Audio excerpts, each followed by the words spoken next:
दोस्तों नमस्कार। मैं सुनील कुमार यादव आज आपके सामने एक ऐसा विषय लेकर आ रहा हूं जिस विषय से संबंधित लगभग हर प्रतियोगिता परीक्षाओं में प्रश्न पूछे जाते हैं। इस संदर्भ में थोड़ी सी जानकारी कम मिलती है, इस वजह से आप लोगों की रुचि यहाँ तक नहीं पहुँच पाती है। आज का मेरा वीडियो है उत्तरकालीन मुग़ल सम्राट या उत्तरकालीन मुग़ल बादशाह। आपने तो बाबर, हुमायूं, अकबर, जहांगीर, शाहजहां, औरंगज़ेब को बहुत अच्छे से पढ़ा, लेकिन इसके बाद के जो मुग़ल बादशाह हुए इसके बारे में आप लोग थोड़ा सा कम ध्यान देते हैं, जबकि क्वेश्चंस भी सब यहीं से अधिकतर क्वेश्चन आते हैं। दोस्तों, औरंगज़ेब की मृत्यु 1707 में जब हो जाती है तो उसके 4 बेटे जो हैं मोहम्मद आज़म, मुअज़्ज़म, कामबख्श, ये जो हैं ये आपस में युद्ध करते हैं और इस युद्ध में जो मोहम्मद मुअज़्ज़म है वो विजय प्राप्त करता है और बहादुर शाह के नाम से दिल्ली का बादशाह बनता है। उस समय इसकी उम्र 63 वर्ष होती है।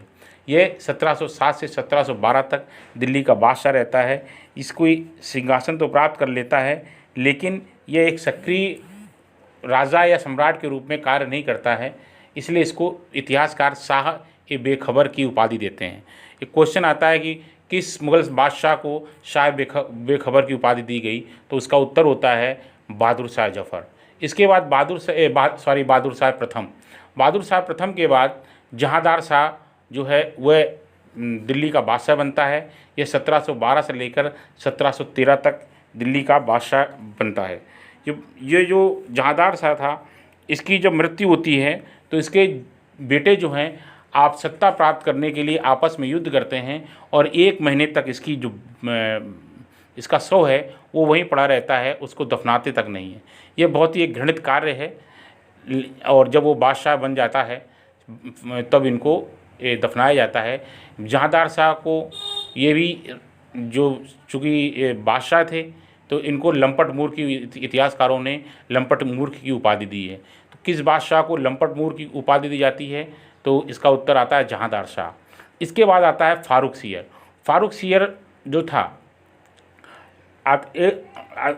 क्वेश्चन आता है कि भारत में अंग्रेज़ों को व्यापार के फरमान किसने जारी किया, तो 1717 में ये फारूक सियर ही थे जिन्होंने अंग्रेज़ों को फरमान जारी किया था।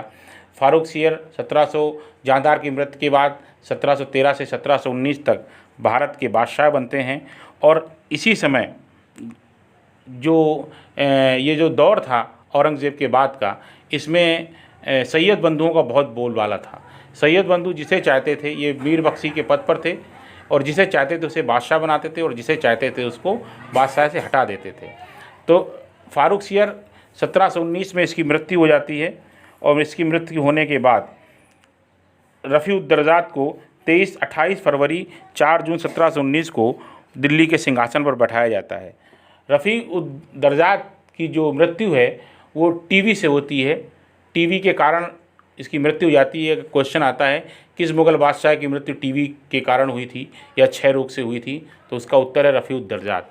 इसके बाद रफ़ी-उद-दौला जो 6 जून 1719 से 17 सितंबर 1719 तक दिल्ली का बादशाह बना, इसकी मृत्यु भी पेचिश से होती है और ये भी 5-6 महीने ही बादशाह बनता है।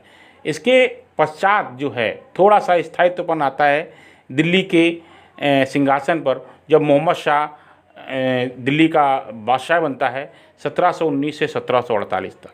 दोस्तों, ये मोहम्मद शाह वही है जिसको मोहम्मद शाह रंगीला के नाम से जानते हैं।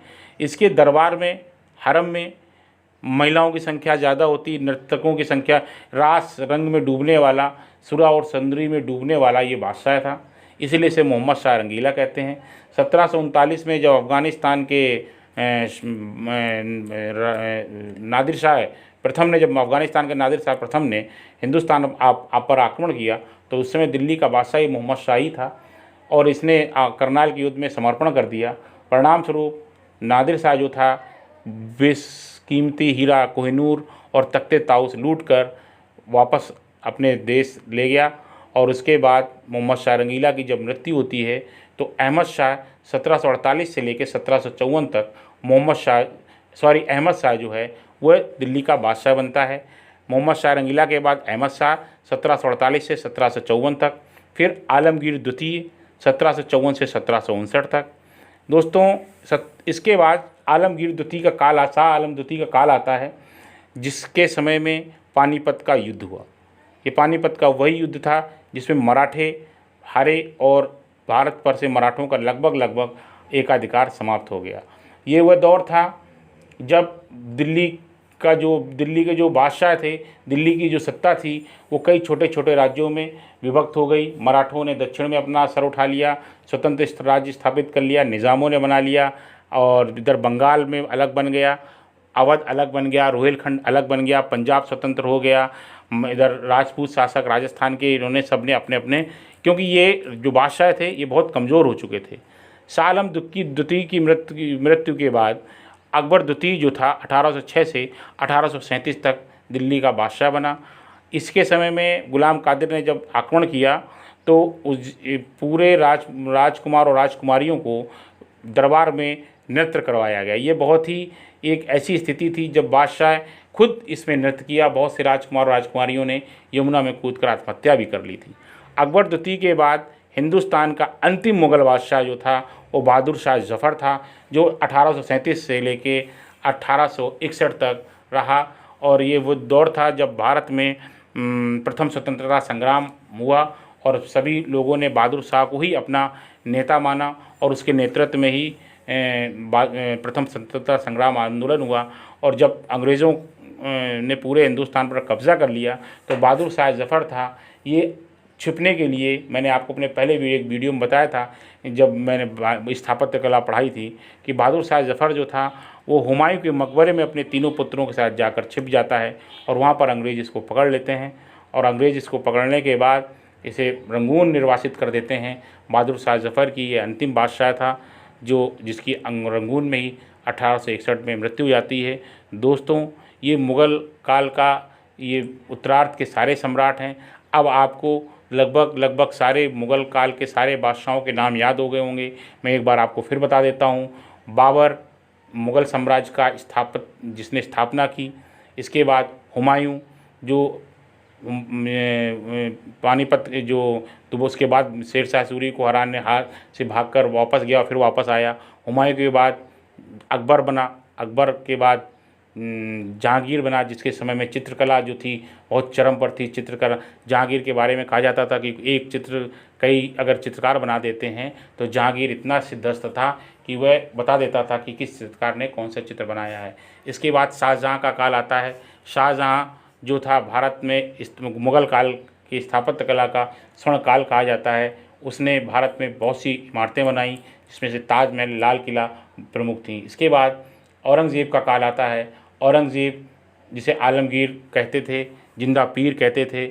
उसके पश्चात उत्तरार्ध के बादशाह शुरू होते हैं। बहादुर शाह 1707 से 1712 तक, जहांदार शाह 1712-1713 तक, फारूक सियर 1713 से 1719 तक, रफ़ीउद्दर्जात 28 फरवरी 1719 से लेके जून 1719 तक, रफ़ीउद्दौला 6 जून से 1719 से 17 सितंबर तक 1719 तक। फिर उसके बाद मोहम्मद शाह रंगीला, जिसके समय में नादिर शाह का आक्रमण हुआ 1739 से 1748 तक। फिर अहमद शाह 1748 से 1754 तक। फिर आलमगीर द्वितीय 1754 से 1759 तक। फिर शाह आलम द्वितीय 1759 से 1806 तक, जिसके समय में पानीपत का तीसरा युद्ध हुआ। फिर अकबर द्वितीय 1806 से 1837 तक। फिर अंतिम मुग़ल बादशाह बहादुर शाह जफ़र 1837 से 1857 के स्वतंत्रता संग्राम तक, और निर्वासित जीवन 1861 तक, जो रंगून बर्मा में हुआ। वहीं पर उसकी मृत्यु हुई। जय हिंद, वंदे मातरम।